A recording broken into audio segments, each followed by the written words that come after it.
PI સાહેબ, હવે અમે તમારું માન રાખીને આજે આ રસ્તો અમે ખોલીએ છીએ, પણ તમને અમે કહીએ છીએ કે આ ભાઈ અમને બાંહેધરી આપે કે કાલ સવારથી રેગ્યુલર પાણીના ટેન્કરો છાંટશે અને સવારથી 10 વાગ્યા સુધી 10 કિલોમીટર પાણી છાંટી દે, એક દિવસમાં 3 વાર પાણીનો છંટકાવ કરી શકે તો અમે આ રસ્તો ખોલવા તૈયાર છીએ. અગર કાલે 10 વાગ્યા સુધીમાં અને આખા દિવસમાં અમને એવું લાગશે કે ડસ્ટ ઉડવાનું પાછું ચાલુ થઈ ગયું, ડસ્ટનો જે પ્રશ્ન ચાલુ છે જ, તો અમે ગમે તે ટાઈમે અચોક્કસ મુદત ઉપર આ રસ્તા રોકો આંદોલન કરી દઈશું.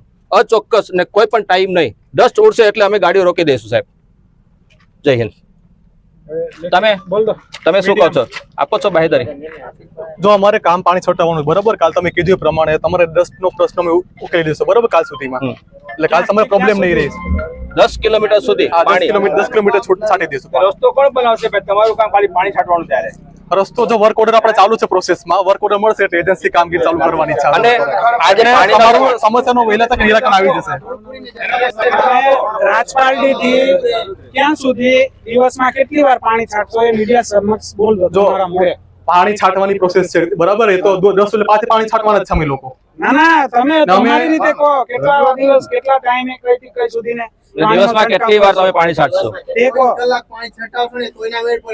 તમે સુપરવિઝન કરશો આ રસ્તા જો તમને લોકોને તકલીફ ન પડે, ડસ્ટ ન ઉડે એવી રીતે અમે કરી દઈશું, પાણી છાંટી દઈશું. વાંધો નહીં. તમે કીધું એ પ્રમાણે કે તમે તકલીફ નહીં પડે. જવાબદારી મીડિયા સમક્ષ લો. તકલીફ પડશે એટલે અમે રસ્તો રોકી દઈશું. બોલો. પાણી છોટાવવાની જવાબદારી કોઈ ઓલામાં એ પાણી છંટાવી દેશે એ તમને બાંહેધરી જ આપે છે. પબ્લિકના ડસ્ટ ન ઉડે, નુકસાન ન થાય એ રીતે જે કંઈ તમારી રજૂઆતો છે એ સંપૂર્ણ એમના રાહે જેટલી કરવાની હશે એ તરત એ પૂરી કરી આપશે.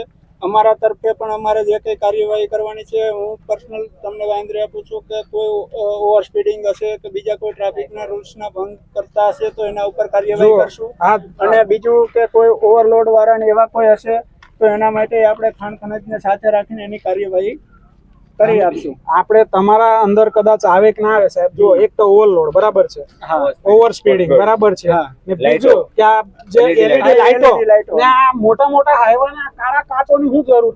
એમને શું જરૂર છે મોટા મોટા હાઈવાના? ફોર વ્હીલર પર તો તરત ઉખાડી નાખે પોલીસ. ફોર વ્હીલ પર ઉખાડ નાખે. એક બી હાઈવા પર કાચ કાલથી તમે જોયો તો ડ્રાઈવ ચલવો, બે કર્મચારી મૂકો કે બ્લેક કોઈ પણ ટ્રાફિકના કોઈ પણ અમે બી રોકીને તમને આપીશું.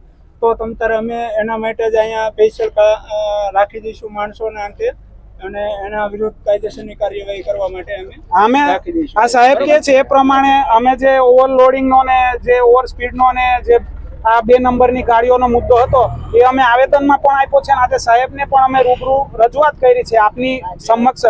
તો હવે વ્યવસ્થિત રીતે આ જે છે એ સમસ્યાઓનું સમાધાન થાય, એ દરેક કાયદાનું પાલન થાય, અને જો એ નહીં થાય તો અમે પોલીસને જાતે ગાડીઓ રોકીને રાજપારડી ચોકડી પર આપીશું. બાલોદમાંથી બી જે ઓવરલોડ બજારમાં રહીને ગાડીઓ નીકળે છે એના લીધે પણ આજુબાજુના દુકાનદારોને, રાહદારીઓને, લોકોને જે તકલીફો પડી રહી છે, કબર વાળીને ગાડીઓ ઉપર ચાલે છે છતાં પણ પોલીસ ચોકીની સામે રહીને જાય છે, છતાં પણ રોકવામાં નથી આવતી. હવે જો એવું ચાલશે તો અમે બિલકુલ ચલવી લઈએ નહીં. જે આગળ થયું, જે ગયું, જે લોકોએ રાજકારણ કર્યું એ કર્યું. અમે જનતા માટે બોલીશું, લોકો માટે બોલીશું.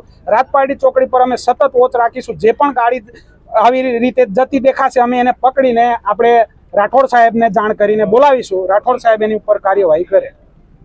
રોશનભાઈ કીધું એ પ્રમાણે કે અમે આના માટે ખાલી 2 દિવસ રાહ જોઈશું, ત્રીજા દિવસે અમે અમારી જનતા રેડ કરી દઈશું.